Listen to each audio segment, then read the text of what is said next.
Masechet Sota, résumé du Daf Lamed He. La Gemara continue à décrire, à raconter ce qui s'est passé avec les Meraglim, les espions que Moshe a envoyés. Donc on a vu que c'était pas voulu. On a vu qu'ils avaient une mauvaise intention aussi depuis le début. La Gemara l'apprend ici du pasteur qui dit ils sont allés, ils sont revenus. Ils sont allés, ils sont revenus. Le mot ils sont allés étant trop. Quand on parle du retour, c'est pas la peine de répéter qu'ils sont allés. Et la Gemara apprend de là que le retour était comme l'aller. De même qu'au retour, ils avaient de mauvaises intentions. De la même manière, à l'aller, ils avaient aussi de mauvaises intentions. La Gemara dit encore, ils sont revenus en disant, la terre, elle est très bonne, mais le peuple des habitants, ils sont durs. La Gemara dit que tout la Shonara qui ne commence pas par une vérité ne peut pas tenir. Ils connaissaient ce secret, là, les Meraglim, c'est pour ça qu'ils ont commencé par une vérité de dire du bien de la terre, de manière à ce qu'on puisse les croire sur la suite du Lashon Hara. Le pasuk dit encore, Kalev les a fait taire à Moshe. Qu'est-ce que ça veut dire à Moshe? Quand Kalev ben Yefouné a vu que Yoshua n'a pas réussi à les faire taire, quand Kalev ben Yefouné a vu que Yoshua qui voulait leur parler, ils lui ont dit, ah, toi, la tête coupée, ça veut dire que tu n'as pas de garçons de toute façon qui vont hériter la terre. Tu te permets de parler? Kalev s'est dit, si maintenant je vais me lever pour les calmer, ils vont me coincer, ils vont me faire taire. Alors, il a commencé autrement. Il a dit, est-ce que c'est ça la seule chose que Ben Amram nous a fait? Le fils d'Amram, c'est la seule chose qu'il nous a fait. Et alors, quand les gens ont vu que il parlait comme ça, ils se sont dit, apparemment, il veut dire du mal de Moshe, donc ils se sont tus pour l'entendre. Et là, Kalev a dit, bah oui, est-ce que c'est donc la seule chose qu'il nous a fait Ben Amram? Et voici qu'il nous a fait sortir d'Égypte, il nous a ouvert la mer, il nous a nourri de la manne. Si maintenant il nous dit même de monter au ciel, on se fera des échelles pour y monter, on va pas l'écouter. Bien sûr qu'on doit l'écouter. On va monter et on pourra conquérir la terre. Mais les autres Meraglim ont dit non, on ne peut pas conquérir la terre parce que le peuple il est plus fort que Chazak hu mimenu. Il est plus fort que nous. Mais ce mot-là, mimenu, peut avoir un deuxième sens. La Gemara dit qu'ils avaient l'intention de dire aussi, ils pensaient aussi au deuxième sens de mimenu qui veut dire le peuple est plus fort que lui. Lui avec L majuscule.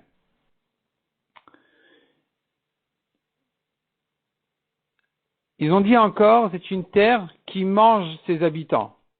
Akadosh Baruch Hu a dit sur eux, ah bon, moi j'ai fait ça pour votre bien, vous dites qu'elle mange ses habitants. De quoi il s'agit? Parce qu'en réalité, à chaque fois qu'ils sont rentrés dans une ville, il y avait là-bas un enterrement du grand de la ville, de l'homme important de la ville. Et donc ils se sont dit, voilà, c'est une terre qui mange tous ses habitants, alors qu'en réalité, Akadosh Baruch Hu il a fait ça exprès de manière à ce que les goïms de la terre, les habitants de la terre de Canaan, ne pensent pas aux Meraglim, ne pensent pas à eux, qu'ils soient pris par leur deuil et par leur enterrement, qu'ils soient pas libres à s'occuper des Meraglim. Donc Akadosh Baruch Hu a dit, voilà, j'ai fait ça pour votre bien, et maintenant vous retournez ça pour le mal. Le Gemara dit deuxième version, c'est Iyov qui ce jour-là il est niftar, et tout le monde était très pris par son enterrement et son espède tout ce temps-là, et donc il ne pouvait pas penser aux Meraglim. Les Meraglim ont dit encore, nous étions à nos yeux comme des sauterelles, et ainsi nous étions à leurs yeux, à eux-mêmes, des habitants des géants de la terre. La Gemara dit, mais c'est des menteurs. D'où vous savez de quoi vous avez l'air à leurs yeux à eux? La Gemara repousse et dit, non, ils les ont entendus dire sur eux, voici des hommes dans les arbres qui ressemblent à des sauterelles. Parce que les Meraglim sont cachés dans les arbres, à un moment donné pour pas qu'on les attrape, et donc, ils ont entendu qu'on disait sur eux, voilà des hommes comme des sauterelles dans les arbres. La Gemara dit encore, le pasuk nous dit, toute l'assemblée a levé sa voix et se sont mis à pleurer ce jour-là.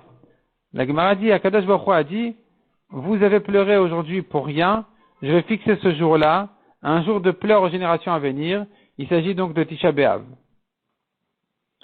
Le pasuk dit encore, l'assemblée se sont décidés de les lapider en jetant des pierres sur eux, et voici le kavod d'Hachem qui s'est montré sur le Ohel Moed, sur le Mishkan. La Gemara dit avait l'intention de jeter les pierres aussi sur ça, vers le haut. La Gemara dit encore, ils sont morts, les Meraglim, qui ont dit du mal de la terre. Le pasuk nous dit Bamagefa, dans l'épidémie. Pourquoi c'est écrit dans l'épidémie, Bamagefa, comme la mort, la pire des morts? La Gemara dit oui, effectivement, ils ont été gravement punis. Leur langue est descendue jusqu'au ventre, et des vers sortaient des langues et rentraient dans le ventre, et inversement, du ventre à la langue. Et c'est comme ça qu'ils sont morts, ou bien la Gemara dit, ils sont morts par la pire des morts qui est Askara, qui veut dire ils sont d'étouffement. La Gemara maintenant revient au Yarden. Donc on avait commencé à raconter comment ils ont traversé le Yarden, du temps de Yoshua. La Gemara continue l'histoire ici. Dès que le dernier d'Israël a terminé de traverser le Yarden, les eaux sont revenues à leur place. Le Yarden s'est rempli d'eau. Les Kohanim qui portaient le Aaron ont fait un saut en arrière. Ils se sont retrouvés du côté est du Yarden, alors que tout Israël était du côté ouest du Yarden. Et donc le Aaron a porté ses porteurs et les a transportés de l'autre côté du Yarden. Il s'est envolé de l'autre côté du Yarden pour leur faire traverser le Yarden. La Gemara dit de là on voit que le Aaron porte ses porteurs. Sur ça a été puni quelques générations plus tard, du temps de David, quelques centaines d'années plus tard, du temps de David, quand David a transporté le Aaron, et qu'à un moment donné, donc David s'était trompé, en fait il avait transporté le Aaron dans une charrette alors que ça devait se porter à l'épaule. La Gemara dit il a été puni parce que David a dit sur la Torah, ce sont des chants. Les paroles de la Torah sont comme des chants pour moi, qui me consolent et qui me réconfortent dans ma détresse. Akadosh Baruch Hu lui a dit tu appelles ça des chants, des chansons. C'est des chansons, alors que la Torah, dès que tu fermes les yeux, tu oublies la Torah. Est-ce que tu prends la Torah pour des chansons? Et donc, il a été puni d'avoir oublié une halakha que connaît n'importe quel enfant à l'école, que le Aaron devait se porter à l'épaule. David, lui, il a transporté le Aaron dans une charrette, et les vaches ont lâché à un moment donné le Aaron, qui avait l'air qu'il allait tomber. Uza a eu peur pour le Aaron, et il a envoyé sa main pour l'attraper, et il a été puni sur ça qu'il est mort sur place.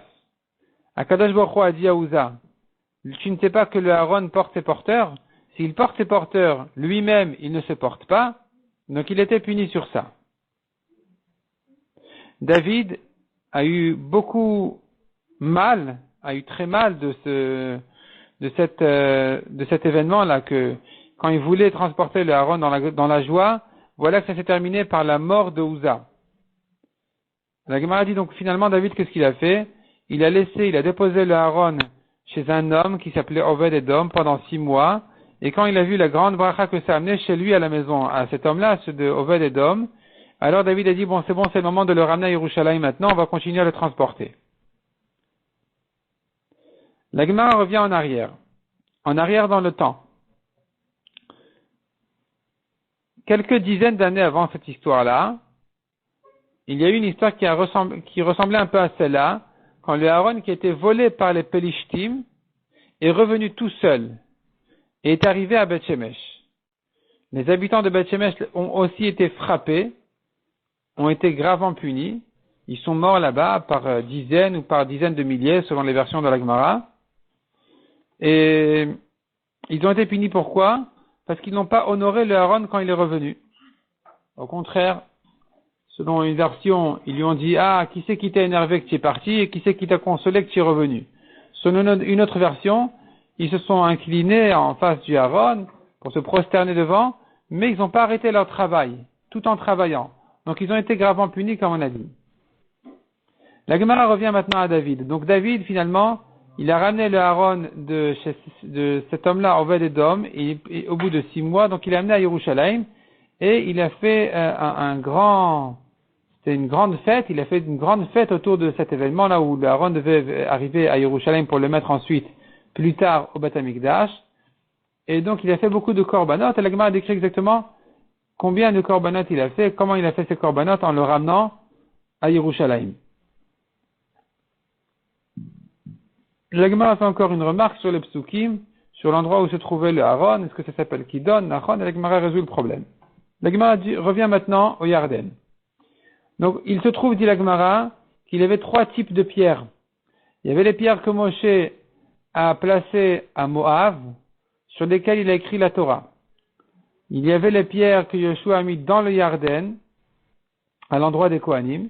Il y avait les pierres que les Bnei Israël ont transportées au Gilgal, sur lesquelles ils ont écrit la Torah. La Gemara dit de quelle manière ils ont écrit la Torah sur les pierres. Selon Rabbi Yehuda, ils ont écrit la Torah directement sur les pierres en toutes les langues, et là-dessus ils ont couvert la Torah traduite avec de la chaux. Les Goïm plus tard, Akadosh Baruch Hu leur a mis la chorma de savoir éplucher la chaux et recopier la Torah chez eux. Sur ça, ils ont été punis parce qu'ils avaient reçu la Torah, ils ont pu voir de quoi il s'agit et ont quand même rejeté. C'est pour ça qu'ils ont été jugés au Gehinom. Enfin, ils seront jugés au Gehinom.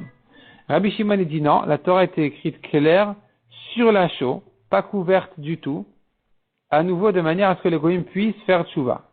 D'ailleurs, on leur a fait une petite allusion en bas, comme quoi ils sont pas rejetés s'ils veulent faire tchouva, et malgré tout, ils n'ont pas accepté la Torah.